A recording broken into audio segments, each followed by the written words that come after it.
Okay, so it's the Sunday after 100 Acre Wood, and you've got the bug, you've got the itch. You got to get into a rally car. So what do? You find the North America Rally page on Facebook, and you make your introductory post about wanting to build whatever car you have laying around or plan to buy to build into a rally car. Let me stop you right there. Hi, my name is Ty Crawford. You might know me from such classics as Whining About Southern Loop and The Slowest Subaru in the Pack, years 1 through 5. I volunteered at 100 Acre Wood for 4 years, but got the same itch as you did immediately after my first weekend. I too set out to build my first car, and I did. I'm sitting in it right now. And I want to offer you some day one insight into what it takes not only to build a successful rally car, as in one that finishes a race, but also how to set yourself up for successful rally weekends. We're going to talk about building a car versus buying a car and what you can do in the meantime to stay engaged and learn about the sport. Let me start by saying there's nothing wrong with building your own rally car. I did it, several others have done it. It can be done and it has been done. However, your posts on forums and Facebook, in your posts on forums and Facebook groups, you will immediately be inundated with folks telling you to just buy one. Why? In the end, it's often cheaper, even if you have to pay more all at once. When you buy a rally car, you often buy something that is proven, logbooked, and you're almost certainly buying something that the current owner is taking a loss on.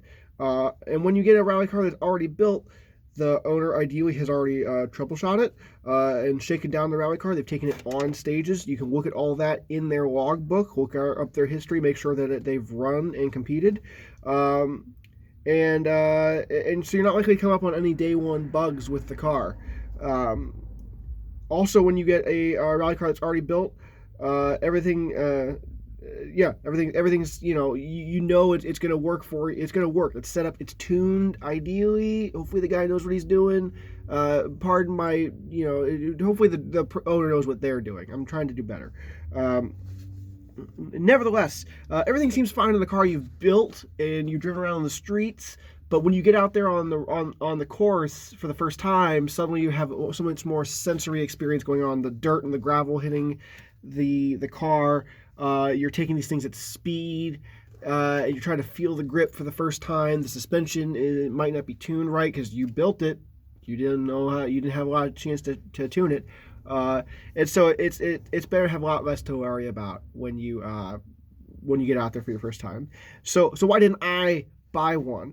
And what are the disadvantages to buying versus building? The reason I didn't buy one, and the reason several folks don't, is that it's that big upfront cost. When I started this, I wasn't making a whole lot of money, and it was already cemented into a mortgage, right? So it was easier to justify buying a used beater Subaru and slowly acquiring what I needed to turn it into a rally car over time, which you could also just do with savings and use those savings to buy a rally car. But here's the thing. We'll get to savings later, actually. But furthermore, having built and rebuilt my car over the years, I have an intimate knowledge of every fastener, every wire, every connector, every bit, every bob, anything on this car. I know a lot about. You can gain this familiarity with a bought car for sure. And it becomes even easier if it's a platform that everybody's running. You can get, you can look to see, you can ask, hey, what's this connector? And somebody probably knows the answer. But that just does take a little bit of time. Another disadvantage to buying a built rally car is that you have to just wade through the market in order to see if something comes up that fits your interest. Where if you build it, you think you can build the car of your dreams, although usually that takes more than most folks have, including me. Now, why buy a car instead of building it? The biggest thing, in my opinion, is that it shows something everyone needs in order to compete in this sport: significant financial investment and commitment. If you think spending 8 or 10 grand on a rally car is a lot of money, start doing math for what it takes to run the events you want to do. My team is lucky because we have 3 events here in Missouri, all within 3 hours of our headquarters here in St. Louis. So we don't suffer a lot of towing costs. But for us to get to, say, Snowdrift up in Michigan in February, Towing in my truck would cost me probably about $400 to $500 for the round trip. Add in fuel for recce. Add in 4 or 5 days of hotel. Add in entry fee upwards of or exceeding $1,000. Add in race fuel, expendable parts, wear parts, replacement parts like control arms. Add in what time you have to take off of work, depending on what your work situation is like. What I'm saying here is that rally can easily become a 5-figure a year sport. And if you're willing to throw that much cash down on your pre-built rally car, then you're clearly in the right frame of mind. We've discussed several advantages to building rally cars. Let's go over some reasons not to build. First of all, it might not get done. I've seen tons of folks start feeling like they're committing to building a rally car, and what they do is they strip the interior of their car, maybe buy some seats and harnesses, some of the cheaper things, and daily it around for a while. Maybe even stick a driver and co-driver sticker on the windows, or maybe even buy the ARA visual package. Maybe even start tearing down the engine and building up for more power, all before the most important part of the project, the cage. A roll cage takes a daily driver and turns it into an actual canvas upon which you can paint your rally car masterpiece. Without it, and I'm sorry to say this, these folks are usually just posturing. I take someone with a caged car with a bone stock engine, 300,000 miles, factory seats, belt, steering wheel, way more seriously than I do someone that's got seats, harnesses installed, but no cage. For every 5 completed rally cars I see for sale, I probably see 1 or 2 work-in-progress cars for sale where the owner just lost interest, had something financial come up they have to sell, again, at a loss. Another reason not to build a rally car, inflation. As things continue to get more expensive, what you don't buy now will cost you more money later. So you need to economize what to buy when, and when buying a rally car, you're almost always getting the better deal on those things. I think the worst thing about having built my own rally car was that I did it to my first Subaru, and I am too sentimental of a man to forgive myself for that when one day I wrap it around a tree. I've heard drivers say that if you want to go fast, you got to drive that car like you hate it, and I've found that mindset difficult to get into. If you buy a rally car, you didn't watch it grow up, so to speak. It was never your daily driver. Do not daily drive a rally car unless you're willing to wear a helmet and Hans and all 5 or 6 points of your harness everywhere you go. Believe me, I did it for 8 months. Don't do this. And so the worst part about wrecking a built car is your investment is gone. So here's the deal. You got to be ready to spend money no matter what, okay? If you want to build a rally car, that's fine. Just understand that for me, it was about 9 to 12 months of rigorous budgeting, making sure that I had appointments for cage building and logbooking plan, making sure that after I built the car, I still had money left over to enter my first race. I had money allocated months before I even had it. For me, someone that has impulse control problems, it is extremely difficult. And if you're seeing your first rally and your natural response is to also rally, that tells me that you might also shoot first and ask questions later. I just want you to know that you can do it, but you really got to plan it out.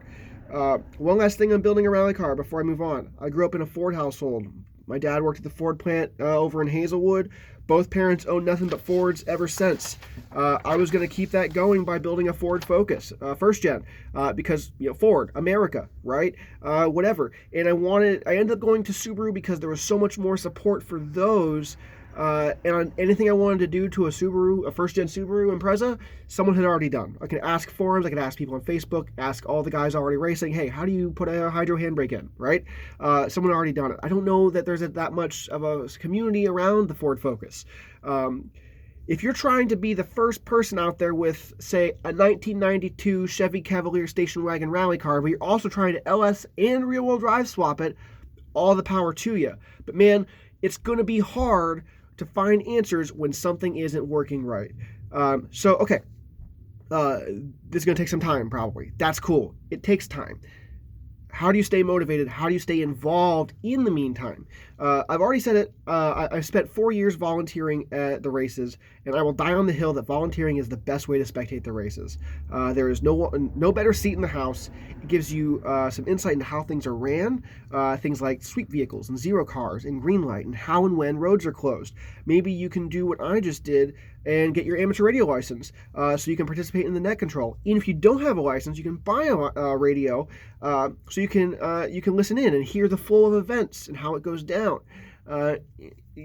Maybe forego volunteering 1 year and seek out a team that needs a crew, especially if you can find one running a car similar to the one you want to race in.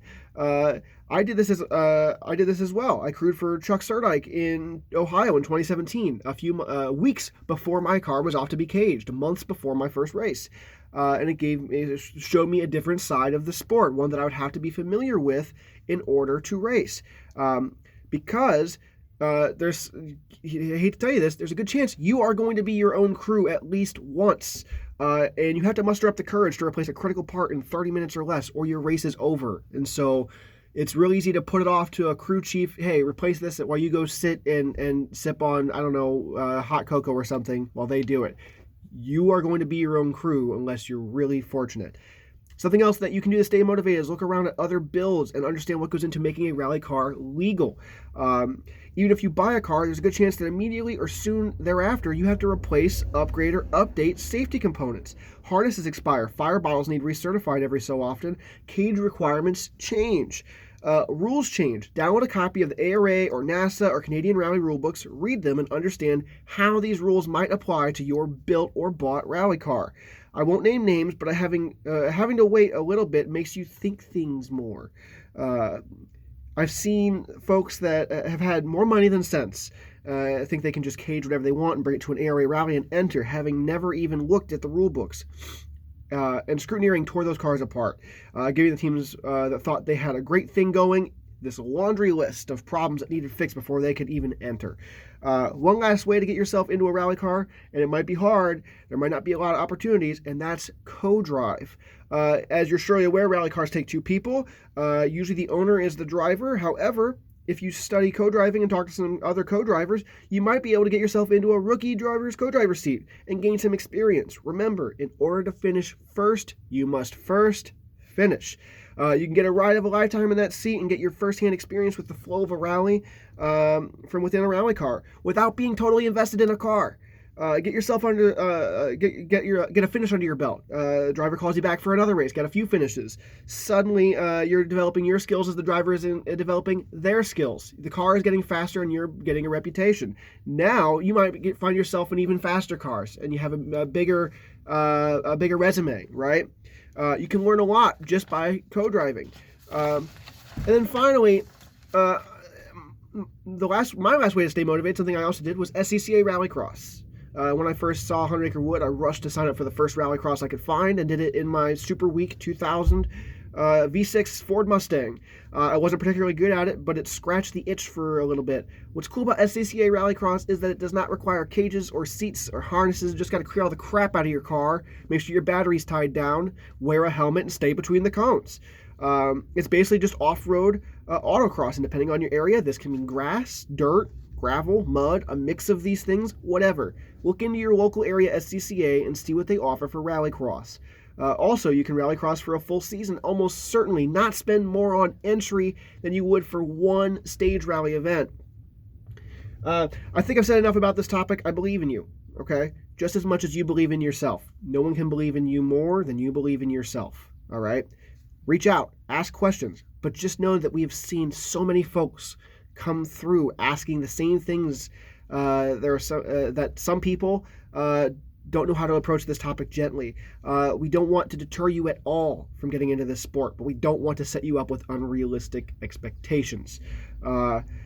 It takes work, it takes money, it takes time, it takes drive. All that, and you'll be lucky to finish in the back of the pack. It's all about perspective, so make sure you have a good one. Make sure your expectations are reasonable, and you can always meet them. Again, my name is Ty Crawford, car number 314. You'll see me at the back of the pack almost all the time. I've built my car. I'm always willing to answer questions. I hope this helps, and I hope to one day see you pass me on stage. Thanks.